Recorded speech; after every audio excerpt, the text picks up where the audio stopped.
Filosofía de las Ciencias Humanas y Sociales por J.M. Mardonés. Presentadores: Tatiana López, Sebastián Suárez, Alejandra Hunda. Énfasis: inclusión narrativa. Seminario metodológico. ¿Ciencia? Pues bien, la ciencia es basada en muchas explicaciones dadas por autores que generan diferentes ramas y a través de estas generan muchas polémicas, modelos, la comprensión de estos y las tradiciones que hasta el día de hoy se mantienen. Hoy hablaremos de las ciencias sociales o humanas, acerca de cómo estas hablan del método científico y de las condiciones que se necesitan para satisfacer una explicación científica. Nos devolveremos a los inicios, en donde Aristóteles y Galileo planteaban diferentes posturas acerca de esta explicación científica. Comenzaremos por Aristóteles, quien planteaba desde la ciencia teológica varios aspectos.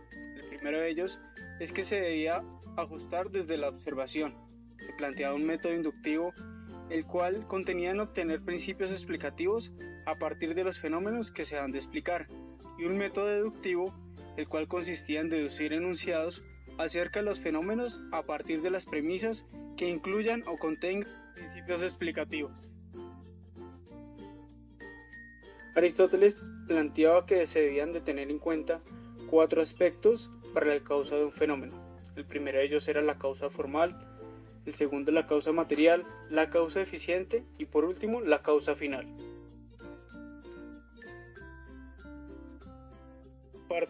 En Galileo se plantea una ciencia moderna, gracias al contexto sociocultural que se da en el momento, en donde se da un positivismo inicial, donde se plantea el capitalismo incipiente, más por el cómo inmediato y práctico de los fenómenos y las consecuencias que estos pueden llegar a tener.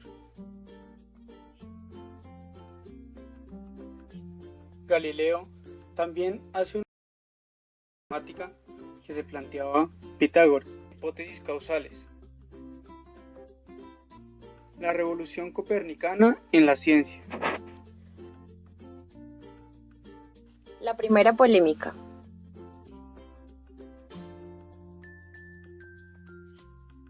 En el siglo XIX existió un paralelismo, un despertar, el estudio del hombre, su historia, su lengua, etc.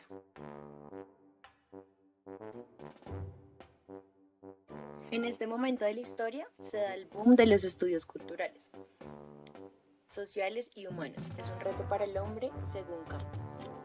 Antes de la Revolución Francesa, la sociedad no implicaba un problema para la conciencia, no era algo significativo. Pero luego de la crisis europea, la sociedad se convirtió en un problema a nivel de práctica por la organización y a su vez la ignorancia teórica, su modo de comprensión, dando lugar para el desarrollo de las ciencias del hombre. A mediados del siglo XIX, las ciencias naturales tienen unas bases más fuertes debido a sus tradiciones en el positivismo supositor, la hermenéutica. El positivismo, según Comte, y la tradición galileana se divide en 4 momentos: monismo metodológico, modelo de las ciencias naturales exactas, explicación causal, interés denominador positivista. Todos estos hacen parte de la física matemática, leyes generales de la explicación científica. En su opositor, la hermenéutica, están estos 4 autores, quienes están unidos por el rechazo al positivismo y la física matemática. Autores que hablan del concepto de comprensión. Dreisen habla de la expresión del interior y cómo esta es la metodología de las ciencias humanas. El ser humano expresa su interioridad por medio de manifestaciones sensibles. Existe una pequeña oposición entre estos dos autores, pues Simmel dice que la comprensión tiene una resonancia psicológica por medio de la empatía, mientras que Dilthey habla del sujeto-objeto y ciencias del espíritu como autónomas de las ciencias naturales, y estas no están solo dadas por el conocimiento psicológico, sino por la comprensión del espíritu. Thomas Weber, siguiendo a Rick, vemos que habla de la comprensión como la relación de valor, pues se comparte con el objeto los valores que atribuyen significado a este. A finales del siglo XIX se hace el esfuerzo por rechazar el positivismo desde Galileo, a diferencia de Turkheim, que sigue las tradiciones galileanas. Segunda polémica: explicaciones históricas del siglo XX. Hay ausencia de referencias de leyes generales. ¿Por qué? La complejidad de las leyes e insuficiente precisión con las que se conocen Hempel, Popper, las leyes históricas son implícitamente. Charles Taylor hace parte de la sociología comprensiva y dice que la investigación social comprende el significado de los datos de comportamiento y de la conducta social que deben ser observar y registrar. W. Gray en 1957 responde a Hempel y a Popper y dice que las explicaciones históricas no se fundamentan en las leyes generales y asimismo explicar es la acción adecuada y racional. Alfred Schutz habla acerca de la ciencia natural y social y dice que es el mundo que tiene sentido y significado. Está en contra del positivismo y dice que además debe ser un modelo interpretativo y reflexivo. Anscombe habla sobre la intencionalidad y dice que hay una diferencia clara entre explicación y comprensión, y la conducta intencional descrita deja de determinarse por la otra, como dice Aristóteles. Habermas y o Appel hablan sobre la fenomenología y la hermenéutica, se basan en Kant sobre la teoría y la práctica que induce a la razón. Asimismo hablan del interés de la naturalidad, el interés emancipatorio y el interés práctico, que además debe tener un poder autorreflexivo con razón y libre de poder. Existe una parte de la filosofía del lenguaje con un carácter intersubjetivo sobre el quehacer científico. A raíz de esto, se dice que si los positivistas vieran que las ciencias sociales tienen un interés en entender los fines y los motivos, entonces estos métodos podrían complementarse.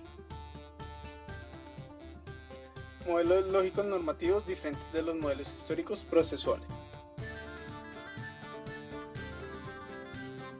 Popper existe un proceso de falsificación, el cual consiste en un ensayo y en un error experimental. Por su parte, Lakatos habla de la complejidad, de la necesidad de defender los postulados y de programas de investigación científica. Viene H. Putman, el cual habla de un marco de referencia que habla de sentido conceptual e hipótesis. La filosofía de la metodología tiene una mayor atención al proceso de la ciencia.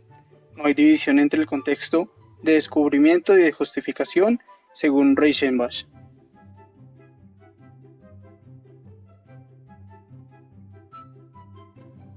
La teoría del todo vale habla de la destrucción de la pretenciosidad de un método y da perspectivas dadaístas o anarquistas de una ciencia. También Feyerabend habla de la originalidad de los métodos y de que la ciencia se convierte en un arte. Para Bernstein, habla de una crítica al inductivismo. Hay una debilidad del fasciacionismo según él y respeta al pluralismo.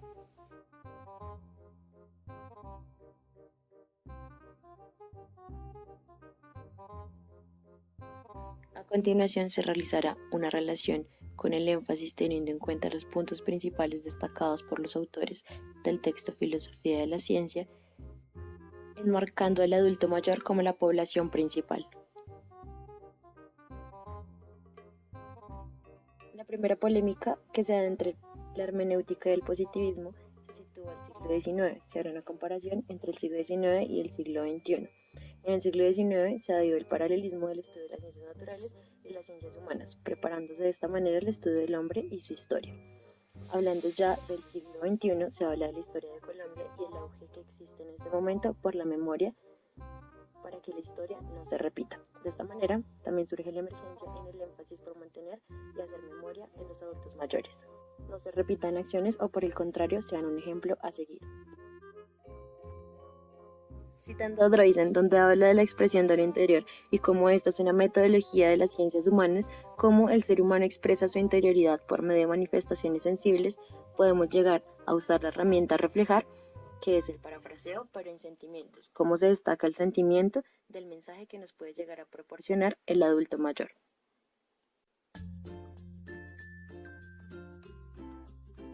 Llegando al concepto de comprensión, citamos a Simmel, quien habla que el concepto de comprensión tiene una resonancia psicológica en forma de empatía o identificación afectivo-mental, que se reactualiza la atmósfera espiritual.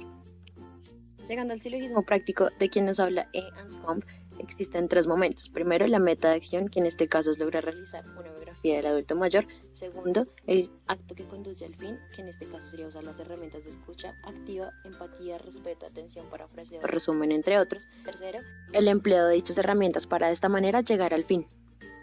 En cuanto a la teoría de Alfred Schutz, decía que la ciencia natural y la ciencia social buscaban un mundo con significado.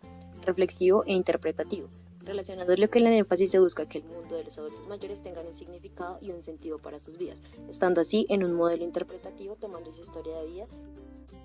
Por último, en la teoría de Charles Taylor se habla de la investigación social. En relación con el énfasis sería el adulto mayor y su comprensión del significado de la vida, cómo logra entender la conducta social por medio de la observación y registro.